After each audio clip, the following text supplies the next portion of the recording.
அத்தைஜி சொன்ன மாதிரி குங்குமம் விழுந்துச்சுன்னா நம்மளுக்கு எதனா ஆயிடுமோன்னு பயமா இருக்குது ஜி. அதான்.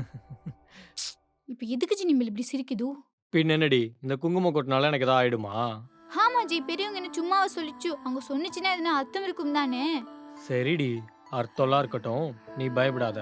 உன் பாசத்தை தாண்டிலாம் எனக்கு எதுவும் ஆயிடாது. ம். அது மட்டும் இல்ல, புருஷனோட ஆயுளு பொண்டாட்டி கையில தான் இருக்கு. இந்த குங்குமத்துக்கிட்டலாம் இல்ல. ஒரு பொண்ணு ஏன் குங்குமம் வைக்கிறான்னு தெரியுமா? Queen G? ம் பொண்ணுன்றவ புடவை கட்டி பூ வச்சு பொட்டு வச்சா மகாலட்சுமி மாதிரி இருப்பா. ஒரு பொண்ணுக்கு புடவையும் பூவும் அப்பாவோ கூட பிறந்தவங்கள வாங்கி கொடுத்துடலாம். ஆனா ம். பொட்டு கட்டின புருஷனால மட்டும்தான் வச்சு விட முடியும். ம். கல்யாணத்துக்கு அப்புறம் புருஷன் வேலைக்குன்னு ஆபீஸ் வெளியூர்னு போயிடுவான். ஆனா பொண்டாட்டி வீட்டுல தனியா தான் இருப்பா. அதுவே அவன் நெத்தியில வச்சு விட்ட பொட்டு எப்பவும் அந்த பொண்டாட்டி கூடவே இருக்கும். அது புருஷனே கூட இருக்க மாதிரி. அதனாலதான் அந்த பொண்ணுங்க குங்குமத்தோட எமோஷனல் அட்டாச் ஆகி இந்த மாதிரி கீழே விழுந்துட்டா ஐயோ நம்ம புருஷனுக்கு ஏதா ஆயிடுமோன்னு சொல்லிட்டு பயப்படுறாங்க. ம். ம், தேவையில்லாம உன் மனசை குழப்பி நீ ஃபீல் பண்ணி என்னையும் ஃபீல் பண்ண வைக்காத. அச்சா ஜி. சரி, நான் ஆபீஸ் போட்டா? ம். ம் ஜி, ம் நமக்கு ஒரு ஆசை ஜி.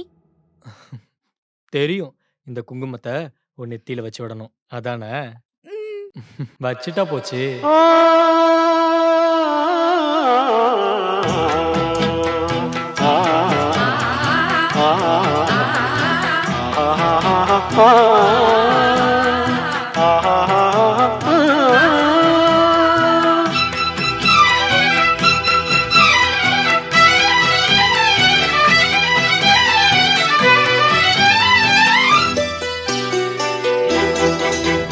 இதோட ஃபுல் வீடியோ பார்க்க லோகோக்கு கீழே இருக்க ப்ளே பட்டனை கிளிக் பண்ணுங்க.